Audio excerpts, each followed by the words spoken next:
You just want to get out of here. And you likely don't want to tag along like me. It's just, Mr. Thompson has his own view on matters, on account of it's his job and what all, but that's not the only side of the tale.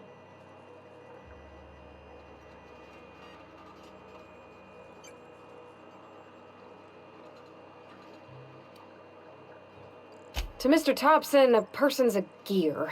It does its job quiet-like. If it squeaks or stutters, it gets replaced. The deserters are decent folk. I knew some of them before they left.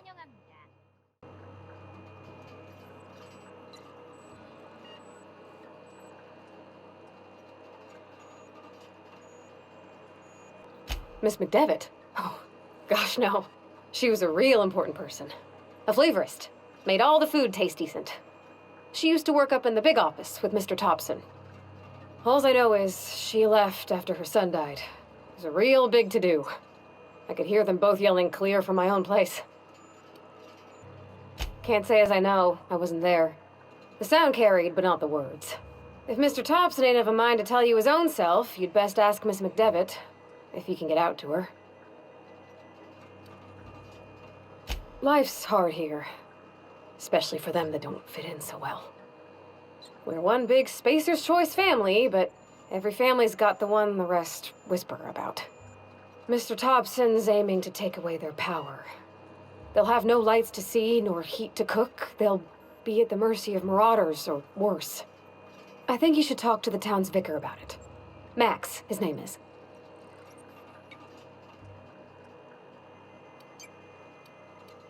The mission's on the east side of town. You can't miss it, on account of it being the only clean thing. Thanks, mister. I just think when you gotta make a decision that'll hurt somebody, it's best to think on the right and wrong of it. That's what my dad used to say anyways.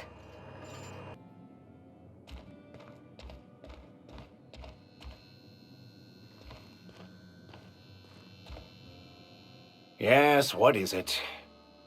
You're an outsider. Fantastic. Vicar Maximilian de Soto at your service. Or Vicar Max if you're the sort who prefers brevity. And Ms. Holcomb as well. How rare to see you out. And with a complete stranger. Curious. Just tagging along, Vicar de Soto. Don't mind me. I so rarely get new people to talk to. Name your poison, anything at all. Spiritual counseling? This season's tossball predictions? The quickest way out of town?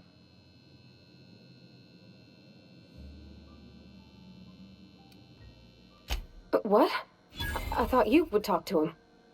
You wanted to speak to me, Ms. Holcomb?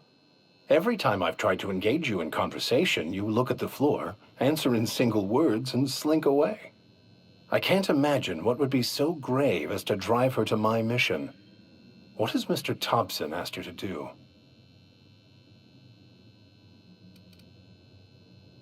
Depriving them of safety from the marauders and wildlife. I can see why that troubles you. Miss Holcomb has a soft heart. Always has, if you believe the talk.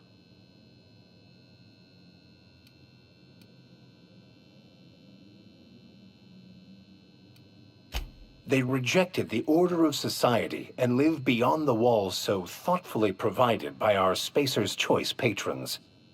Does that strike you as a responsible life choice?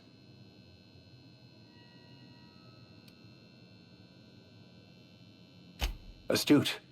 But I am here, not in the deserter camp. So that's not a variable I can account for.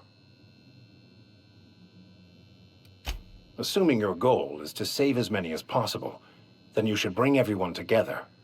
Send the power to Edgewater and convince the deserters to return to the fold.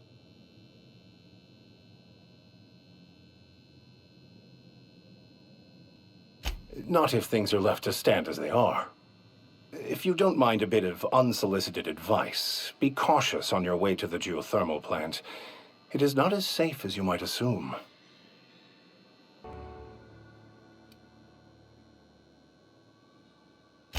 That's on account of how I never met her. It's hard to miss what you never knew. I don't ponder it over much. She was in another division of the Spacer's Choice family. She worked in the Vale a few months, sorting the cannery computers. Her contract said any kids she had, expected or not, belonged to her office from the time of conception. So when I was born, I got sent here.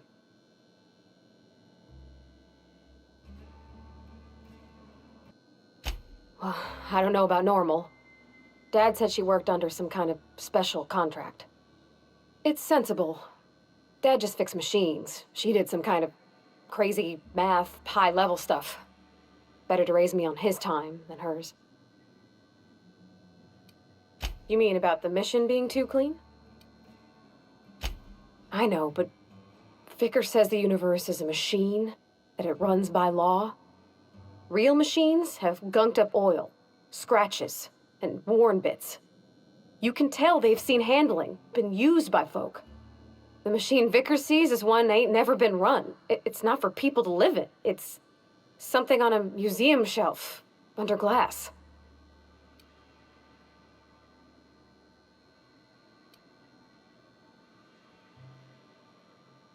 It just comes off cold to me, is all.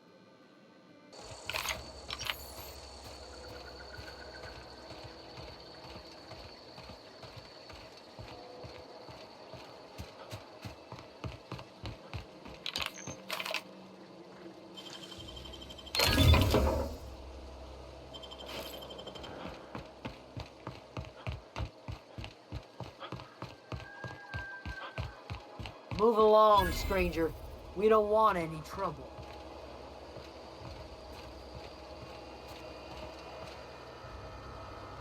I don't know you. Whatever you're looking for, it ain't here. Move along.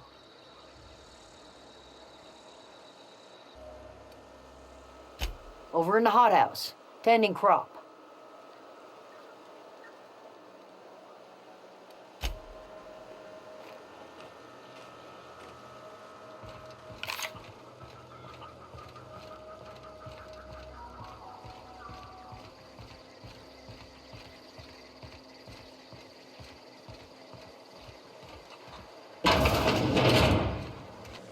Oh gosh, it's so pretty. If you're hungry, there's meat turning on the spit outside. If you're bearing illness, find a place to lay your head down and I'll fetch you a poultice. Whatever your troubles with Edgewater, leave them at the gates and be welcomed here. Any questions, dear?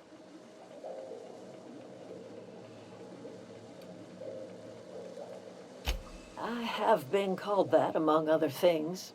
Green Thumb, grandmother, the strange old lady who keeps flowers. But yes, Adelaide will do just fine. Excuse me, Miss McDevitt? Sorry, it's just... You got such pretty trees in here. Why, thank you. You're Robert's girl, aren't you? I remember when you were but a sprout. Thomas speaks of you often. Are you staying long? You should try some of my tobaccorn tea. I brew it in an old spittoon, but it's been cleaned.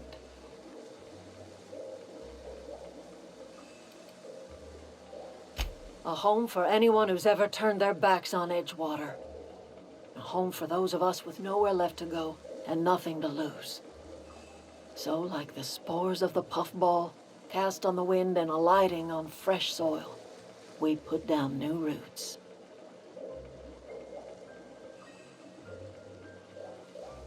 It is an unpleasant story, dear.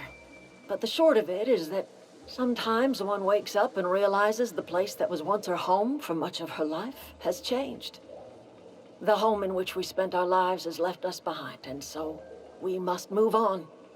And that is as much as I will say on the subject. No, dear. The garden belongs to us all. Life is the gift of the universe, and the universe yields its bounty equally, absent of prejudice.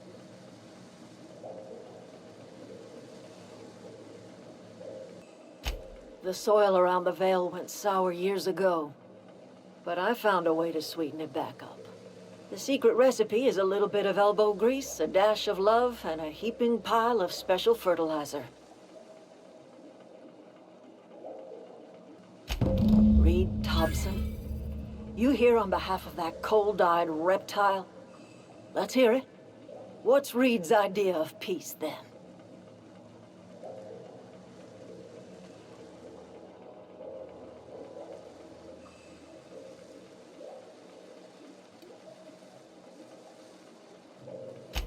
Make amends. Spare me. Only thing Reed knows how to make is a mess. Like everything else that comes out of Edgewater, that peace offering is canned. I and my own are living just fine out here by ourselves.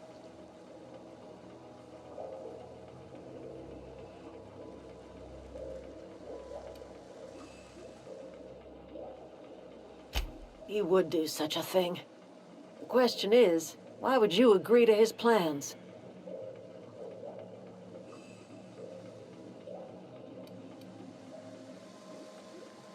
Cannery's got a regulator. You want ship parts, you ought to rip them out of the cannery's guts and leave us be. If you're going down to the plant, you should divert power away from Edgewater and toward our end of the grid. Think about it. You'd be liberating an entire town from a lifetime of service to that odious cannery. Seems the sort of thing a hero would do.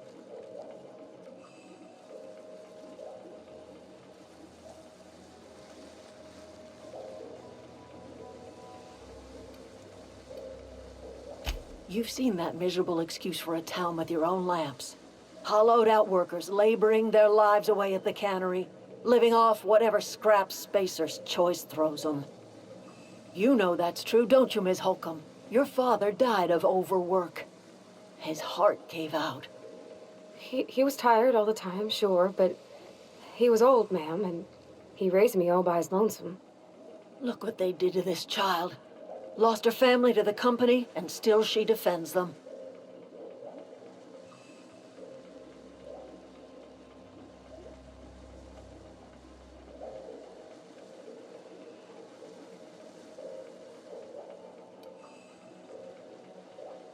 It's not much of a living. Every single person in that town has sold themselves to Spacer's Choice. The company owns them. Body, blood, and bones. You've been there. You've seen it. All anyone ever does is toil over a cannery. They give their lives for some heartless corporation, and then they're tossed into a Spacer's Choice brand cemetery.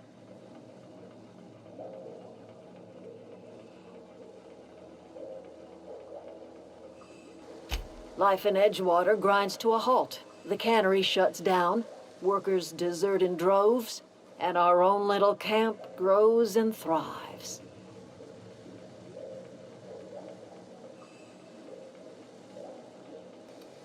You bring power to Reed's town and you'll be killing us. Reed knows it. He's counting on it. Anything else I can do for you? That's not strange at all, dear. Few of us truly know where we are. The world can seem like a forest without end, but we must remember that being lost is the first step in discovering yourself. Glad I could help, dear. A sadness of the heart brings sickness upon the whole body. Are you not feeling well? Ought to lay your head...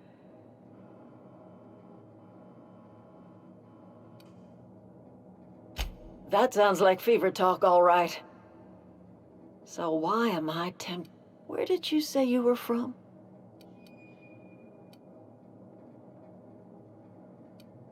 I could do without the mockery. If you don't want to tell me where you're from, that's fine by me. Is that a new settlement of some kind? I haven't kept news from outside the... Oh, dear. I see what's happening. You've been taking Adrena time. That stuff will burn right through your upper story, leave you raving and babbling. You ought to try some of my purgative tea. Won't cure what ails you, but it will distract. Maybe I do. I don't know yet. Growing up, I heard my folks talking about the Hope. Always believed it was just a story we told ourselves to keep our spirits up. Listen, don't you worry about what I think. That's not important. Worry about what the board thinks of you going around talking about lost ships from decades past.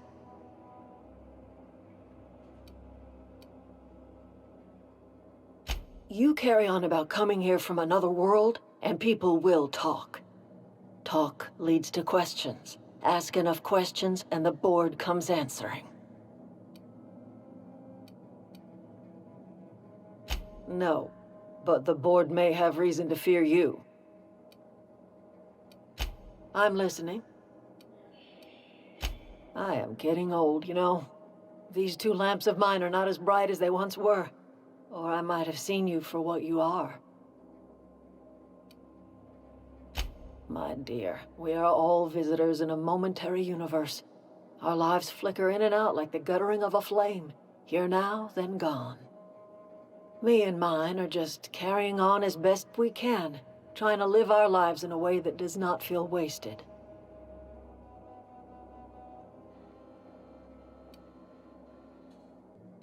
A little prattling never hurt anyone, dear.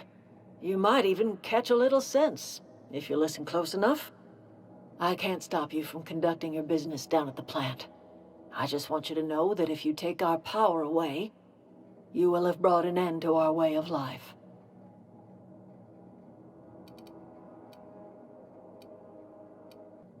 If you think Reed does anything in good faith, then you are asking to be lied to.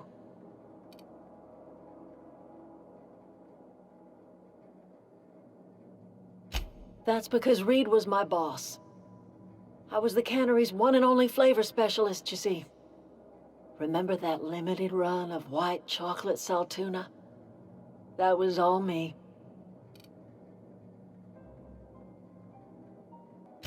My son worked in that cannery.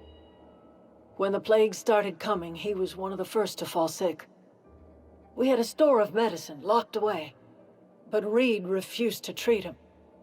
Said my boy didn't deserve treatment. Said the medicine would have been wasted on him.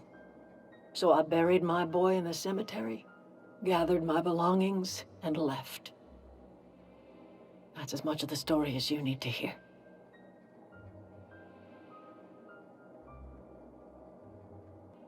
I could not possibly care less if he does, but you're surely welcome to ask him.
I'm listening. Haven't you ever seen a novelty paperweight?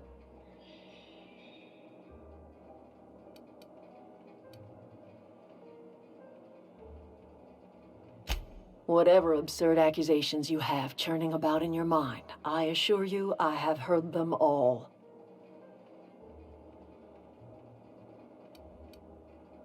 I remember a Eugene. Pleasant enough boy. Whatever happened to him?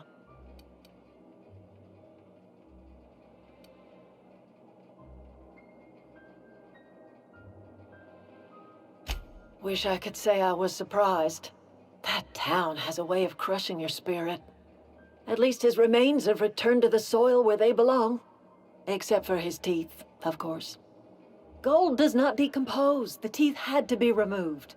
And while I am no licensed dentist, I should think I did a fair job of it.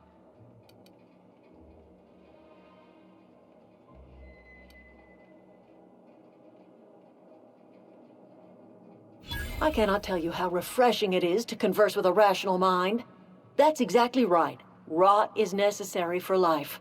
A corpse is bursting with the nutrients a young sapling craves.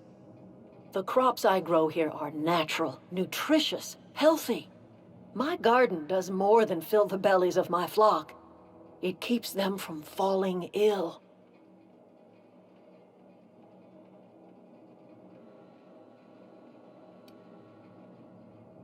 Do you see anyone ailing in my camp?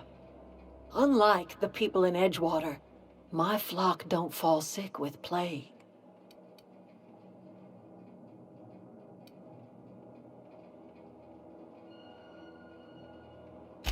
I'd rather they learn to help themselves by leaving that dreadful town behind.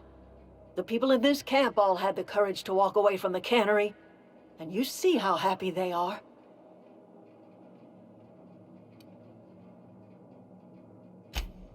The Vale's barren. Been that way for years. Soil's been sterile about as long as I can remember.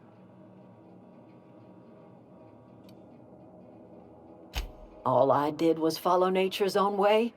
Death is essential to life. When the spirit leaves the body returns to the earth from whence it came.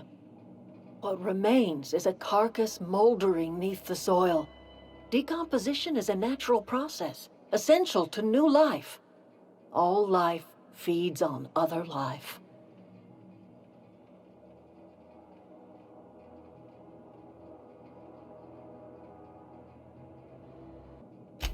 Oh, I don't know.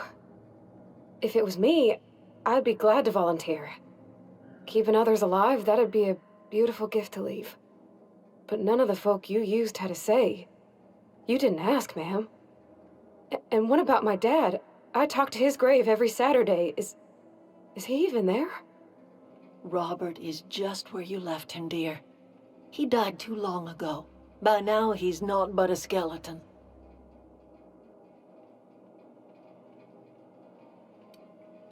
Whatever you say, my dear. He used to follow me around before he left the cannery.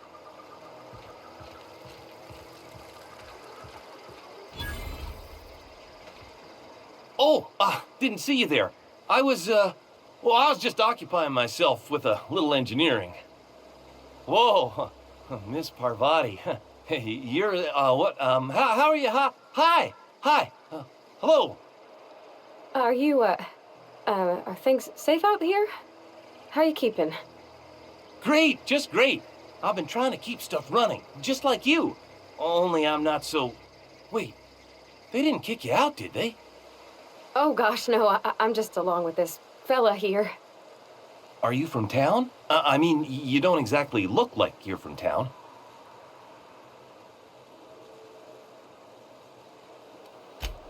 Sorry, I just wasn't sure if you were from town or if you were one of us. Something's been chewing at me, you see. Fact is, I've been, well, lying. To everybody here. Camp thinks I'm a mechanical genius, but I couldn't fix a busted chair. What's on your mind?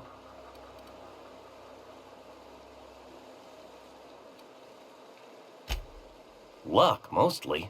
Nothing's needed serious repairing yet. Nothing's broken down that we can't just replace with something scavenged from the outskirts. Oh, I can swap out a water filter or charge up a battery and go on pretending I know what I'm doing. But the moment I'm asked to do any real engineering, I'm in trouble.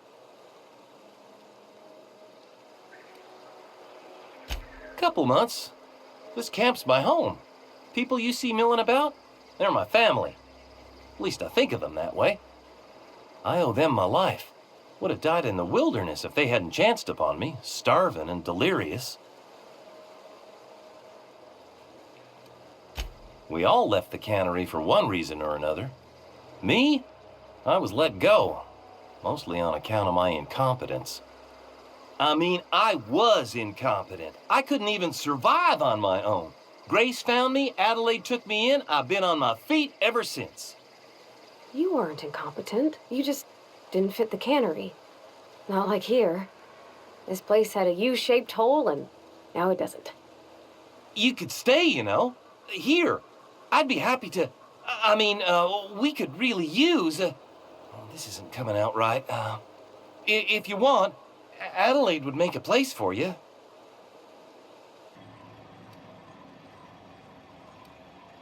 He's just interested in fixing stuff. He always used to follow me around, asking me to explain what I was doing. Like a puppy, kinda.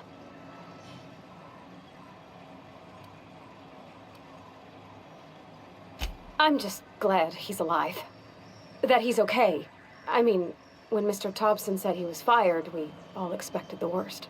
If he wants to learn about engineering, we should help him get those data pads he wants. I'd like to do that for him.